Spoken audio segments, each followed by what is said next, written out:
മുസ്ലിം സ്ത്രീകൾ അനുഭവിക്കുന്ന വിവേചനം അവസാനിപ്പിക്കുന്നത് വരെ സമരം തുടരും, നിരാഹാര സമരം തുടരുമെന്ന് പറഞ്ഞാണ് VP സോറ ഡൽഹിയിലേക്ക് എത്തിയത്.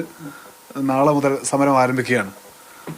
എന്തുകൊണ്ടപ്പം നിരാഹാര സമരത്തിലേക്ക് പോകണമെന്ന് നിശ്ചയിച്ചത്? നിരാഹാര സമരത്തിന് പോകണമെന്ന് പറയാൻ ഞങ്ങള് കുറേ വർഷങ്ങളായി കേരള, കേന്ദ്ര എല്ലാ ഗവൺമെന്റുകൾക്കും നമ്മൾ ഒരുപാട് നിവേദനങ്ങൾ അയച്ചു.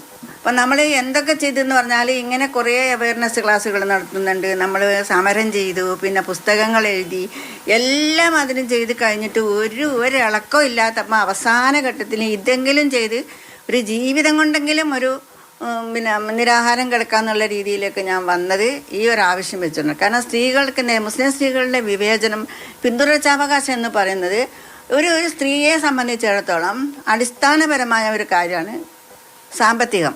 പിന്നെ ഒരു എന്താ പറയുക, ഒരു ഇരിക്കക്കൂരാന്ന് പറയും നമ്മുടെ ഭാഷയിൽ.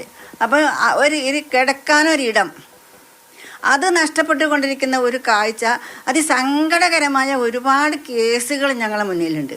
പിന്തുടർച്ച കിട്ടണമെങ്കിൽ ഒരു ഉമ്മയോ ബാപ്പയോ ആരെങ്കിലും മരണപ്പെട്ട് അവർക്ക് സ്വത്തുണ്ടെങ്കിൽ ആൺകുട്ടികൾക്ക് ഫുള്ള് കിട്ടുമ്പോൾ പെൺകുട്ടികൾക്ക് പകുതിയാണ് കിട്ടുന്നത്.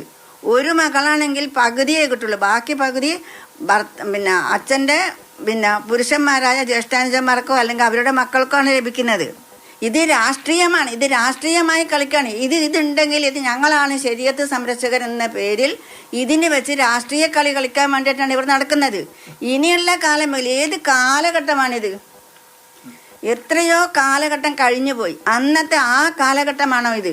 സ്ത്രീകളെ ചതിച്ചുകൊണ്ടേയിരിക്കുക, അവരുടെ അവകാശങ്ങൾ കവർന്നെടുത്തുകൊണ്ട് പറ്റിച്ചുകൊണ്ടേയിരിക്കുക. ഇനി സാധ്യമല്ലാതെ മരണം വരെ നിരാഹാരം കിടക്കും.